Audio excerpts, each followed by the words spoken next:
So hello guys, welcome to our channel. Friends, today we are going to discuss second part of our chapter number 1, reproduction in organism from class 12th biology. Guys, today's topic is sexual reproduction. Last part में हमने discuss कर लिया था asexual reproduction and what is life span and what is reproduction. Asexual reproduction में हमें काफ़ी सारे mode मिले. ठीक है, बेसिकली उसका मोड था कि cell division is the only mode of reproduction, जो कि कई तरीके से हो सकता था, जैसे कि हमें वेजिटेटिव प्रोपागेशन देखने को मिला. ठीक है, binary fission, birds and all, ये सब हमें देखने को मिले उसमें उसके मोड्स ऑफ रिप्रोडक्शन. ठीक है, आज हम जो कवर अप करने वाले हैं वो है हमारा sexual reproduction. What is sexual reproduction? Sexual reproduction वो होता है जिस रिप्रोडक्शन प्रोसेस को करने के लिए दो गैमीट्स की ज़रूरत पड़े, मतलब दो मेल और जैसे दो, एक पापा हो गए एक मम्मी हो गए, वो दोनों कुछ फॉर्म करेंगे गैमीट्स, जो कि दोनों ज़रूरत होती है उसमें एक न्यू ऑफस्प्रिंग को बनाने के लिए. ठीक है, और सेम इंडिविजुअल हो या फिर डिफरेंट इंडिविजुअल हो, ये फ़र्क नहीं पड़ता. डिफरेंट इंडिविजुअल होगा तो अपोजिट सेक्स होंगे. ठीक है, इसका मतलब ये हम कंक्लूजन यानी कि स्ट्रेट पॉइंट पे आते हैं कि सेक्सुअल रिप्रोडक्शन में दो पेरेंट्स इन्वॉल्व होते हैं एंड असेक्सुअल रिप्रोडक्शन में सिंगल पेरेंट ही इन्वॉल्व रहता है. ठीक है, so first line is saying that and other is these gametes fuse to form the zygote. ये गैमेट्स जो बनते हैं, एक मेल गैमेट होता है एंड दूसरा सेकंड जो होता है फीमेल गैमेट होता है. ये जो है फ्यूज़ कर जाते हैं आपस में और जाइगोट बनाते हैं, जो लेटर ऑन एम्ब्रियो बन जाता है. ठीक है, then it is an elaborate complex and slow process. ये काफ़ी स्लो प्रोसेस होता है as compare to asexual reproduction, क्योंकि इसमें आपको मियोसिस नहीं करनी है. ठीक है, इसमें क्या है, आपको रेप्लिकेट वगैरह नहीं इतना ज़्यादा मतलब करना है. आपको असेक्सुअल रिप्रोडक्शन में क्या होता है कि आपको अपना कोई पार्टनर ढूंढने की ज़रूरत नहीं है. असेक्सुअल में सिंगल पेरेंट इन्वॉल्व है तो वही मतलब अपने न्यू ऑफस्प्रिंग को मतलब प्रोड्यूस कर सकता है. बट इन सेक्सुअल रिप्रोडक्शन बहुत स्लो प्रोसेस है as compare to asexual reproduction, क्योंकि इसमें आपको एक पार्टनर की ज़रूरत होगी.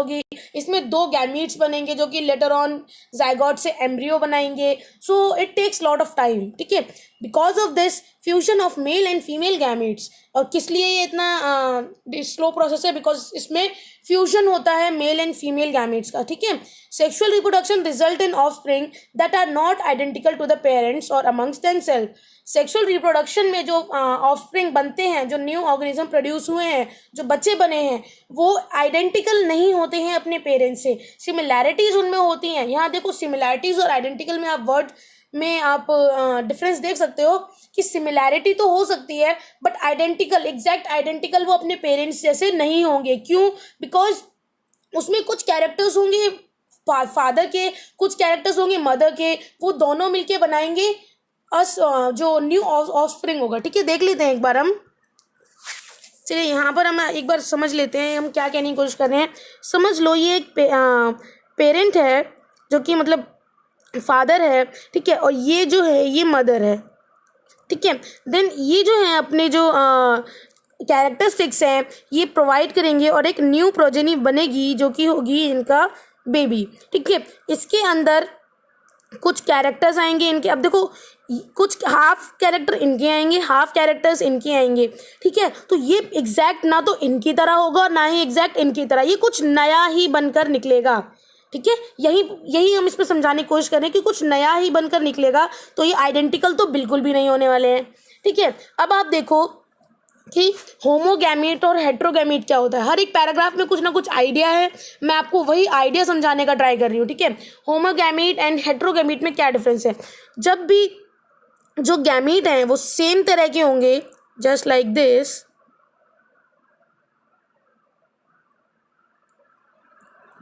मान लो ये सेम तरह के गैमीट्स हैं तो इन्हें हम कहेंगे होमोगैमीट.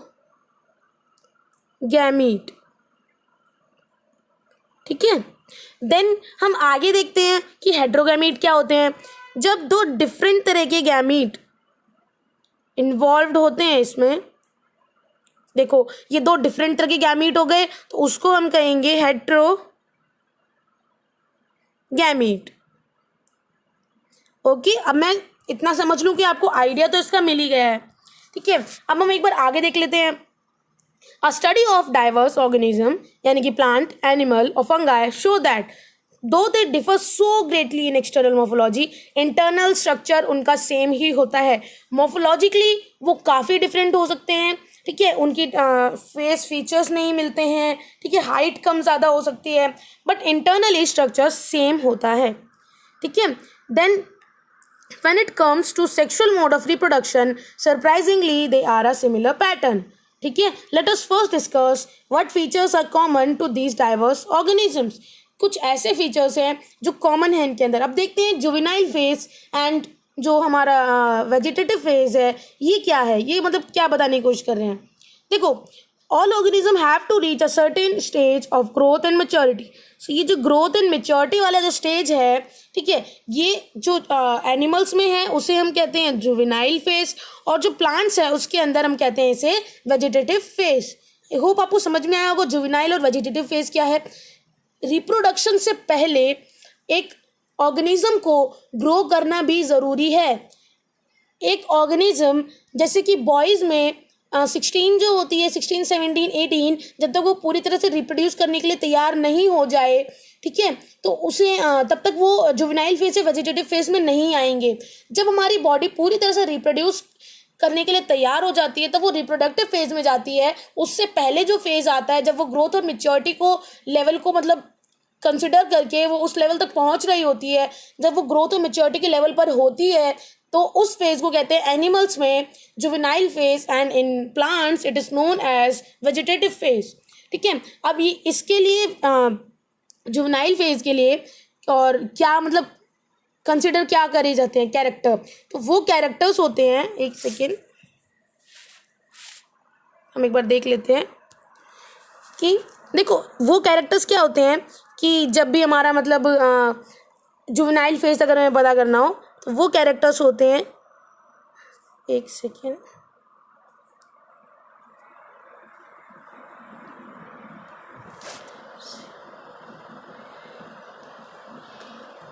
सेकेंडरी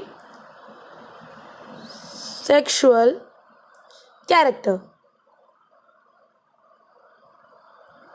ठीक है। वो कैरेक्टर्स होते हैं सेकेंडरी सेक्सुअल कैरेक्टर। जो ये कैरेक्टर्स क्या क्या हो सकते हैं, जैसे कि बॉयज़ में वॉइस डीपर होना, मतलब ठीक है, बॉडी पर हेयर आना, ब्रेस्ट डेवलपमेंट होना, ठीक है, यही सब जो है जुवेनाइल फेज को भी दर्शाते हैं। देन हम आगे आ जाते हैं, डन कर देते हैं इसको, वेट अ सेकेंड, ठीक है। This phase is of variable duration in different organism. ये फेज डिफर करता है एनिमल टू एनिमल और प्लांट टू प्लांट, और ऑर्गेनिजम्स में काफ़ी डिफर करता है ये फेज, ठीक है, कि मतलब क्या ड्यूरेशन होगी इस फेज की। तो जब एंड ऑफ जुवेनाइल या वेजिटेटिव फेज होता है वहाँ पर हमारा क्या शुरू होता है, रिप्रोडक्टिव फेज। एक बार हम इसका आइडिया ले लेते हैं कि हम बात किसके बारे में कर रहे हैं यहाँ पर। देखो, हम बात क्या कर रहे हैं कि ये बर्थ है, ये डेथ है, इसके बीच में लाइफ स्पैन चल रहा था हमारा, ठीक है, ये समझ लो रिप्रोडक्शन का फेज है, ठीक है। तो यहाँ पर रिप्रोडक्शन से पहले जो फेज होगा वो हो जाएगा जुवेनाइल फेज, ठीक है, वो क्या हो जाएगा, जुवेनाइल फेज, ठीक है। और ये जो रिप्रोडक्शन के बाद वाला फेज है इसे हम कहेंगे सेंसेंट फेज, ठीक है, इसे हम कहेंगे सेंसेंट फेज। तो आई होप आपको ये समझ में आ गया हो कि देखो बर्थ से लेकर बर्थ जो है वहाँ पर उसके बाद जो फेज शुरू होता है वो तो जुवेनाइल, देन आता है रिप्रोडक्टिव फेज, देन रिप्रोडक्शन के बाद आता है सेंसेंट फेज, एंड देन डेथ, ठीक है। सो यही इसमें समझाने की कोशिश है कि जुवेनाइल और वेजिटेटिव के बारे में। देन रिप्रोडक्टिव फेज शुरू हो जाएगा जुवेनाइल और वेजिटेटिव के बाद। तो हम एक स्टोरी की तरह से समझ रहे हैं, प्लीज़ स्टोरी की तरह समझिएगा ताकि आपको सब कुछ अच्छे से याद हो जाए, ठीक है। देन कुछ कैरेक्टरिस्टिक्स भी आते हैं, जैसे कि देखो आपने देखा होगा सम जो रिप्रोडक्टिव फेज जो देखा जाता है हायर प्लांट्स में, when they come to flower. Plants में कब देखा जाता है, जब अगर प्लांट जो है रिप्रोडक्टिव फेज में आएगा, इसका मतलब वो क्या प्रोड्यूस करेगा, एक फ्लावर, है ना। तो वो फ्लावर जब रिप्रोड्यूस करता है तो वही हमारा फेज कहलाता है वेजिटेटिव फेज, ठीक है। Observe a few trees in your area. अपने एरिया में कुछ ट्रीज को ऑब्जर्व करिए। Do they flower during the same month year every after, ठीक है। क्या वो जो फ्लावर जो ट्री होती है वो उसी समय, उसी मंथ में, उसी ईयर में हमेशा फ्लावर देते हैं। What do you think the availability of fruits like mango, apple, jackfruit, etc. is seasonal? अब यहाँ पर बात आ गई सीजनल और कॉन्टिन्यूस ब्रीडर कौन से होते हैं। एक बार हम आके यहाँ समझ लेते हैं। देखो नोटबुक पे समझाना इसलिए मैं चाहती हूँ कि आपको क्लियर हो जाए कि मैं बात किस बारे में कर रही हूँ। देखो एक होते हैं, यहाँ पर आ गए आपके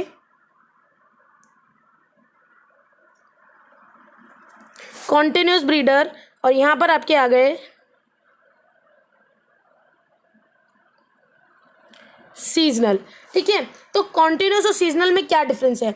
कॉन्टिन्यूस वो होते हैं कि उन्हें कोई दिक्कत नहीं है, थ्रू आउट द ईयर या थ्रू आउट वो लोग अपना ब्रीड कर सकते हैं। बट सीजनल क्या है, उनको एक पर्टिकुलर इन्वायरमेंट, पर्टिकुलर सीजन की ज़रूरत होती है जिसमें वो ब्रीड कर सकते हैं, जिसमें वो रिप्रोड्यूस कर सकते हैं। ठीक है, जैसे कि अगर कोई भी प्लांट एनुअली अगर रिप्रोड्यूस कर रहा है, ठीक है, पूरे थ्रू आउट द पूरे जो ईयर है उसमें अगर वो रिप्रोड्यूस कर रहा है तो उसको कहेंगे हम, एक सेकेंड, उसको हम कहेंगे एनुअल। ठीक है, देन सेकेंड आता है कि अगर वो प्लांट 2 फेजेस में, ठीक है, कि एक बार एक सीजन में, देन दूसरे सीजन में 2 फेज में अगर वो पूरी तरह से रिप्रोड्यूस कर रहा है, जैसे कि 2 फेजेस में अगर वो डिफरेंस करके कर रहा है रिप्रोड्यूस, तो उसको हम कहेंगे बाइनियल। ठीक है, देन आपका थर्ड आ जाता है, एक बार हम आगे ले लेते हैं। ठीक है, थर्ड क्या आ जाता है? पेरिनियल। डिफरेंस आई होप आपको समझ में आ रहा हो। जब वो थ्रू आउट, एक सेकेंड, ठीक है, जब वो through out their life, through out अगर वो रिप्रोड्यूस कर रहे हैं तो उसको हम कहेंगे पेरिनियल। ठीक है, तो आपको आई होप डिफरेंस ये बहुत अच्छे से समझ में आ गया होगा कि पेरिनियल, बाइनियल और एनुअल में क्या डिफरेंस है। गाइस ये क्वेश्चन ज़रूर आते हैं एग्जाम में, तो इस पर आप ज़रूर ध्यान दें कि मैं क्या समझा रही हूँ यहाँ पर और किसके बीच में क्या डिफरेंस मैं शो कर रही हूँ। ठीक है, सो आइए देखते हैं। देखो पेरिनियल तो ये इन्होंने बता दिया। ठीक है, देन आपने रिप्रोडक्टिव फेज के बारे में भी पता चल गया आपको, वेजिटेटिव यानी कि जुवेनाइल एनिमल्स में और वेजिटेटिव प्लांट्स में। ठीक है, आपको सेंसेंट फेज के बारे में भी पता चल गया। आगे हम देखते हैं कि देखो एनुअल के बारे में भी मैंने आपको बताया, मैंने आपको बाइनियल के बारे में भी बताया। तो this is the basic idea. ठीक है, आपको हर चैप्टर में, हर एक पैराग्राफ में एक आइडिया मिलेगा जो आपको पहचानना बहुत ज़्यादा ज़रूरी हो जाता है। Then a few plants exhibit unusual flowering phenomena, जैसे कि सम ऑफ देम, जैसे कि बैम्बू। अब देखो यहाँ से क्वेश्चन ज़रूर बनते हैं कि बैम्बू की जो स्पीशीज़ है ना, पूरे लाइफ टाइम में सिर्फ एक बार फ्लावर प्रोड्यूस करती है। ठीक है, जैसे कि जनरली अराउंड 50 to 100 ईयर्स में। ठीक है, प्रोड्यूस लार्ज। अब देखो अगर वो पूरे लाइफ टाइम में एक ही बार अगर फ्लावर प्रोड्यूस कर रहा है, ठीक है, तो वो अब उसको उसकी खामी तो कंप्लीट करनी पड़ेगी ना, कि पूरे साल उसने कुछ नहीं दिया तो कोई वेट क्यों करे उसके लिए। तो वो एक बार में ही इतना ज़्यादा फ्रूट्स देता है और मतलब इतना ज़्यादा फ्लावर देता है, लार्ज नंबर में देता है कि मतलब जिसने उसे उगाया या फिर जिसने उसकी प्रोडक्शन की, उसे मतलब सेटिस्फैक्शन हो जाए और वो एक बार अपना काम खत्म कर देता है एक बार में। ठीक है, तो that is annually, sorry that is through out the life में एक बार। ठीक है, उसके बाद हम देखते हैं और वो मर जाता है उसके बाद बैम्बू कटर, उसके बाद वो अपनी लाइफ में कभी नहीं कर पाता। तो देखो आपको यहाँ पर चल गया 50 से 100 ईयर के बीच में उसका लाइफ स्पैन के बारे में। अब हम देखेंगे स्ट्रॉबिलैंथस कुंथियाना। ये वर्ड बहुत ज़्यादा इंपॉर्टेंट है, क्वेश्चंस पूछे जाते हैं, पूछे भी गए हैं। ठीक है, तो इसका जो नेम भी पूछ लिया जाता है, तो ऐसे पूछ लिया जाता है कौन सा फ्लावर है जो 12 साल में सिर्फ एक बार जो है रिप्रोड्यूस करता है, तो उसका नाम है स्ट्रॉबिलैंथस कुंथियाना, जिसको हम कहते हैं नीला कुरिंजी। ठीक है, ये 12 साल में सिर्फ एक बार ही फ्लावर प्रोड्यूस करता है। अब देखते हैं आगे। ठीक है, लास्ट टाइम जब इसने फ्लावर प्रोड्यूस किए थे वो सितंबर से अक्टूबर के बीच में कभी किए थे, 2006 में। तो इससे आप पता लगा सकते हो कि नेक्स्ट टाइम ये कब करने वाला है फ्लावर प्रोड्यूस। ठीक है, its mass flowering transformed large track of hilly areas in Kerala, Karnataka, Tamil Nadu into blue stretches and attracted a large number of tourist. तो भाई तमिलनाडु हो गया, कर्नाटका, केरला, यहाँ पर ये बहुत पाया जाता है और इसकी वजह से काफ़ी ज़्यादा टूरिस्ट भी यहाँ पर आते थे। ठीक है। तो इसने टूरिस्ट का रेट भी ज़्यादा बढ़ा दिया कि यहाँ पर टूरिस्ट इसको देखने के लिए स्पेशली आते थे। In animals the juvenile phase is followed by morphological and physiological changes prior to active reproductive behaviour, कि वो कैसा उनका रिप्रोडक्टिव बिहेवियर है, ठीक है, इन्वायरमेंट में, उस हैबिटेट में, वो उस बिहेवियर में अपने मतलब परफॉर्म कर पा रहे हैं नहीं कर पा रहे हैं, तो वो उनके मॉर्फोलॉजिकल एंड फिजियोलॉजिकल चेंजेस पर भी डिपेंड करता है। रिप्रोडक्टिव फेज जो है also variable duration in different organism, ये हम पहले भी पता कर चुके हैं, ठीक है। आगे देखते हैं। Among animals, for example, birds, do they lay eggs all through year? अब देखो यहाँ पर आ जाएगा इसका पूरा मोटा मोटा अगर मैं आपको समझाऊं तो इसमें ये क्या कहना चाहता है, बेसिकली ये कहना क्या चाहता है ओस्ट्रस एंड मेंस्ट्रुअल साइकिल के बारे में। तो पूरी रिप्रोडक्शन साइकिल में आप हमेशा तो रिप्रोड्यूस नहीं कर सकते, ठीक है। तो कभी क्या मोस्टली ऐसा होता है कि जब आप रिप्रोड्यूस नहीं कर रहे होते तब भी वो एग तो फॉर्म होगा ही, ठीक है। फीमेल्स में होता है ये, फीमेल्स के लिए होता है ये ओस्ट्रस एंड मेंस्ट्रुअल कि वो एग तो फॉर्म होगा, बट अगर उसके अंदर वो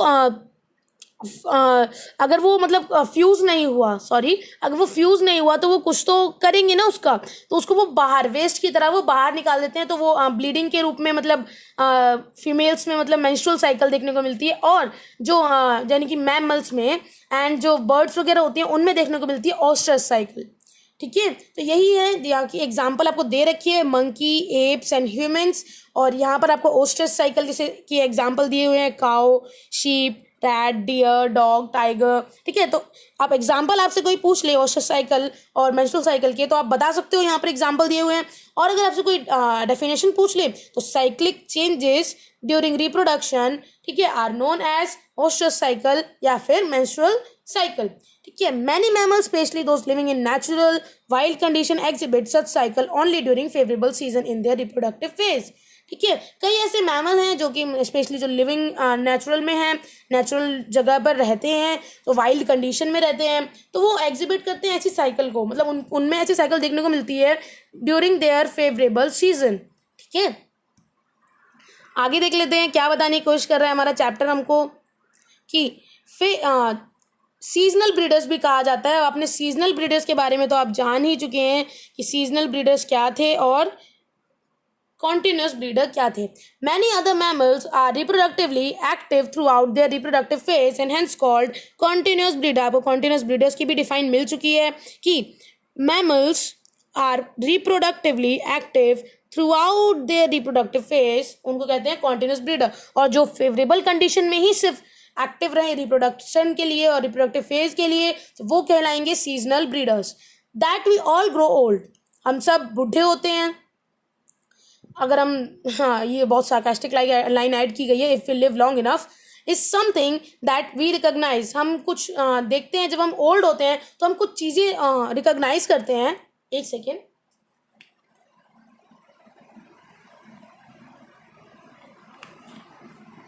हाँ ठीक है।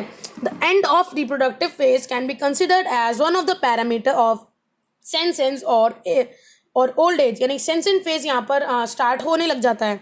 They are concomitant changes in the body में कई सारे चेंजेस आते हैं, जैसे झुर्रियाँ पड़ने लग जाएंगी, आवाज़ थोड़ी लड़खड़ाने लग जाएगी, बोन्स कमज़ोर होने लग जाएंगी, मसल्स ख़त्म होने लग जाएंगी। तो दैट इज़ नोन एज, मतलब कि आप जब ओल्ड हो रहे हो तो आप रिप्रोड्यूस नहीं कर पाओगे, ठीक है। और ऐसे ओल्ड होते होते फाइनली आपकी क्या हो जाएगी, आपकी डेथ हो जाएगी, ठीक है। तो काफ़ी सारे चेंजेस आते हैं इस फेज में। उसके बाद हम देखते हैं in both plants and animals hormones ही हैं जो रिस्पॉन्सिबल होते हैं इन 3 फेजेस के बीच में डिफरेंस लाने के लिए, ठीक है। तो देखते हैं हमसे क्या कह रहे हैं। In both plants and animals hormones are responsible for the transition between the 3 phases. Interaction between hormones and certain environmental factors regulate the reproductive processes and the associated behavioral expressions of organism. जो ये hormones होते हैं ना, यही उन्हें बताते हैं कि this condition is very favorable for your reproductive phase and you can reproduce in this condition, ठीक है। यही जो hormones होते हैं यही responsible होते हैं for reproduction to take place। मतलब हॉर्मोन्स ही आपको एक फीलिंग देते हैं, आपको सेंस कराते हैं अबाउट दिस रिप्रोडक्शन प्रोसेस। ठीक है, अब आ गए हम इवेंट्स, सेक्सुअल रिप्रोडक्शन में जो इवेंट्स होते हैं। ठीक है, अब एक और चीज़ आप समझ लो कि जो मैमल होते हैं प्लासेंटल मैमल, उनमें नॉन प्राइमेट और प्राइमेट होते हैं, जिसके में नॉन प्राइमेट जो होते हैं उनके अंदर ऑस्ट्रस साइकिल होती है, प्राइमेट जो होते हैं उनके अंदर मेंस्ट्रुअल साइकिल होती है। मैंने बोल के बता दिया, प्लीज़ ध्यान रखना। ठीक है, हाँ, आ जाते हैं एक बार हम अपने नोट्स पे। सेक्सुअल रिप्रोडक्शन इन्वॉल्व्स, एक सेकेंड,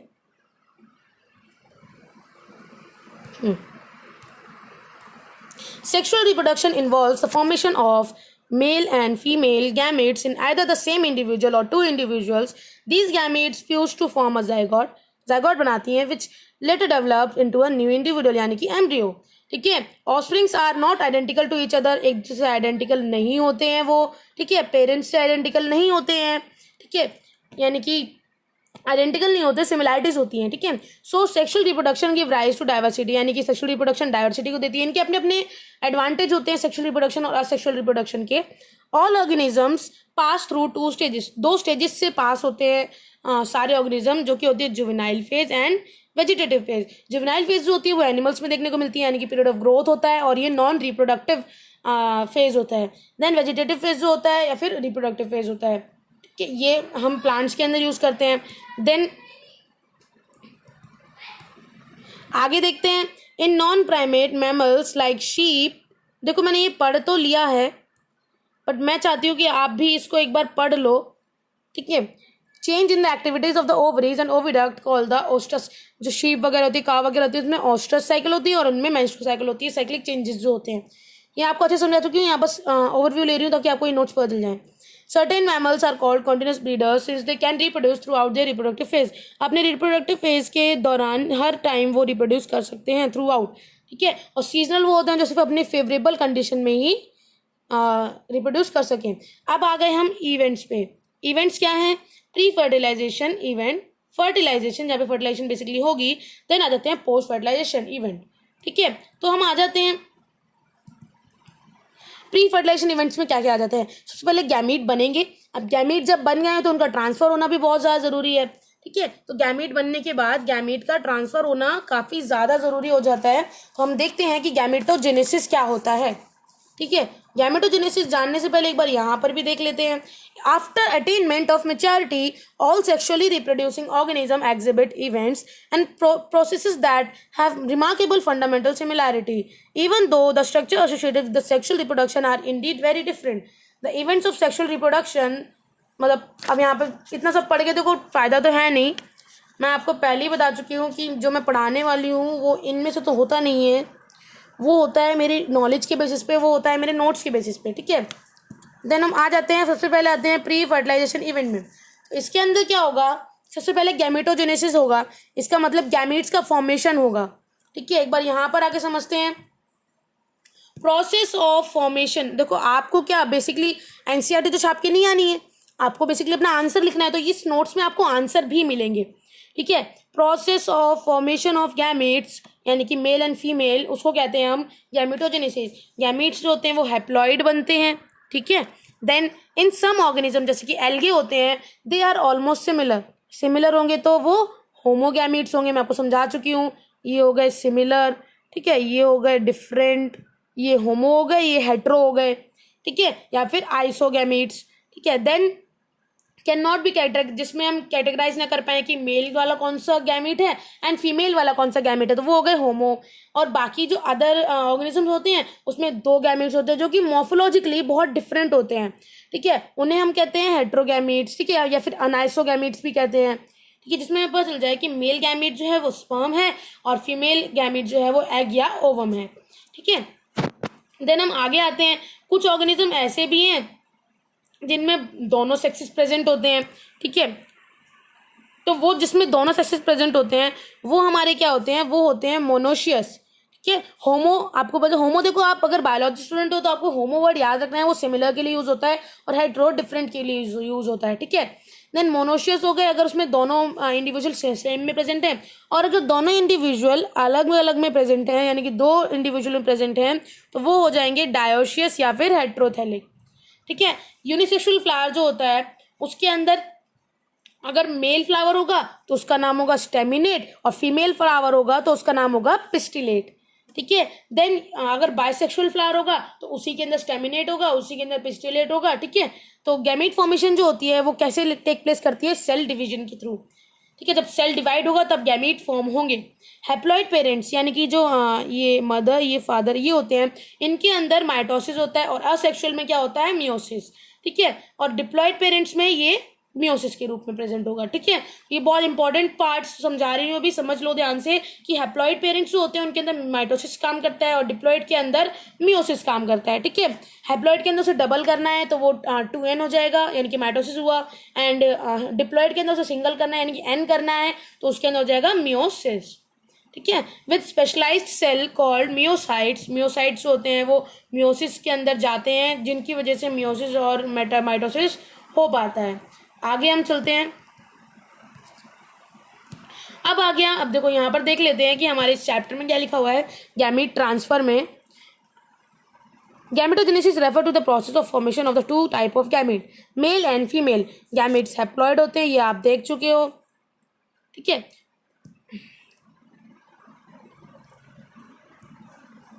इन सम एल्गे, देखो ये आप पढ़ चुके हो। होमोगैमीट्स क्या होते हैं, ये ऑलरेडी रेड अबाउट इट, कि सेम गैमीट्स होंगे तो वो होमो गैमीट्स होंगे, सेम पेरेंट्स के अंदर इन्वॉल्व होंगे, और अगर डिफरेंट इंडिविजुअल के अंदर है तो उसे हम कहेंगे हेट्रोगैमीट। ठीक है, तो अगर मेल गैमीट है उसे हम स्पर्म कहते हैं या फिर एंथ्रोजॉइड भी बोलते हैं, और अगर फीमेल गैमीट है उसे हम एग बोलते हैं और ओवम भी बोलते हैं। ठीक है, उसके बाद देखो मैं जल्दी जल्दी नहीं पढ़ा रही हूँ, मैं क्या कर रही हूँ, मैं आपको नोट्स पढ़ा रही हूँ। नोट्स पे क्या है, मैं आपको अंडरलाइन भी कर रही हूँ, आपको समझा भी रही हूँ, और एक एक चीज़ में शायद 2-3 बार भी बोल रही हूँ। तो ये जल्दी जल्दी नहीं हुआ, कि क्या है मेरी स्पीड इतनी है। मैं आपने अगर मेरा फर्स्ट चैप्टर का वीडियो देखा होगा उस पर बहुत ज़्यादा बच्चों ने बोला है कि मैम थोड़ा धीरे पढ़ाओ। तो उसके बाद से सेकेंड चैप्टर जो मेरा अपलोड हुआ है ना, वो बहुत स्लो है मेरे अकॉर्डिंग। तो अगर आपको लगता है ये भी फास्ट है तो आप प्लीज़ कमेंट सेक्शन में बताइए, मैं इससे और ज़्यादा धीरे पढ़ाने की कोशिश कर सकती हूँ, प्रॉमिस नहीं कर सकती, कोशिश कर सकती हूँ कि आपको और अच्छा कंटेंट मिले और आपको और स्लो लेवल पे आप पढ़ सकें। ठीक है, देन आगे देख लेते हैं हम।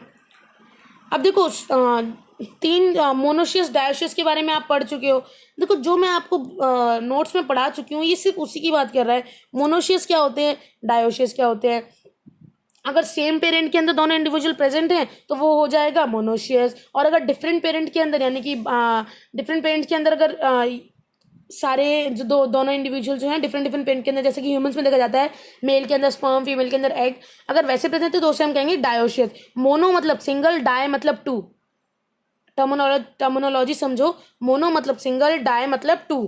ठीक है, तो यहीं पे हमें पता चलता है कि बाइसेक्सुअल मतलब दोनों मेल और फीमेल एक में प्रेजेंट हो, और यूनिसेक्सुअल मतलब मेल और फीमेल डिफरेंट ऑर्गेनिजम्स में प्रेजेंट हो। ठीक है, इन फ्लावरिंग प्लांट्स जो पिस्टिलेट, और अब ये आपको पता ही चल गया, मैंने अभी बताया कि पिस्टिलेट जो होता है जो फीमेल गैमेट होता है, और जो स्टेमिनेट जो होता है वो मेल गैमेट हो जाएगा। ठीक है, उसके बाद मोनोशियस ये आप पढ़ ही चुके हो। देन पपाया का इसमें बहुत अच्छा एग्जाम्पल दिया है, और डेट पाम का।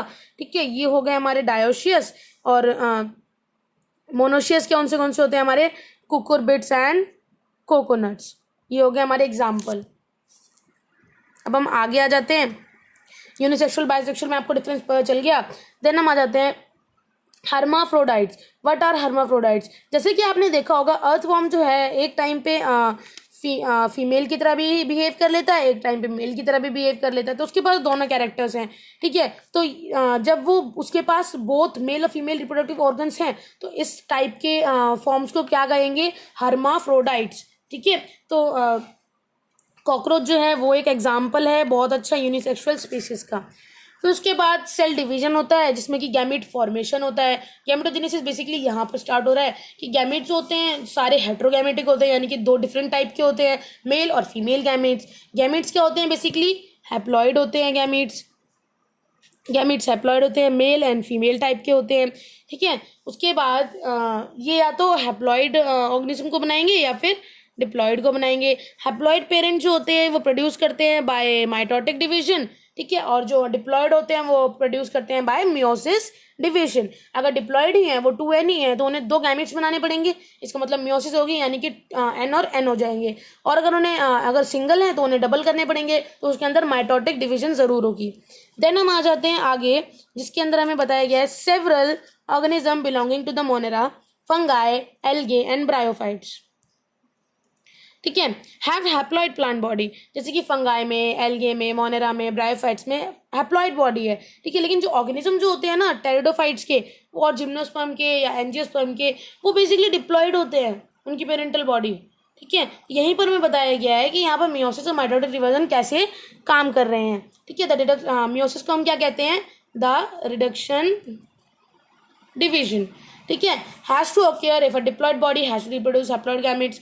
अगर एक डिप्लॉयड बॉडी है, 2n बॉडी है, उसको अगर रिप्रोडक्शन करना है, उसे गैमीट बनाना है, तो गैमीट कैसा होता है, हैप्लॉइड।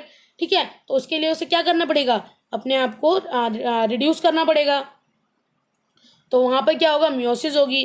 ठीक है, मियोसिस क्या करती है, 2 है तो 1 बना देती है, 4 है तो 2 बना देती है।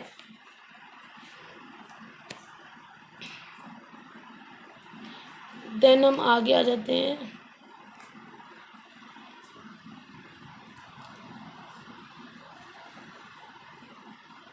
हाँ, अब हम आ जाते हैं गैमीट ट्रांसफर में। What gamete transfer is saying to us, for the fusion to take place the gametes need to be transferred. Fusion के लिए होने के लिए गैमीट अगर बन चुके हैं तो उनका ट्रांसफर होना बहुत ही ज़्यादा ज़रूरी है।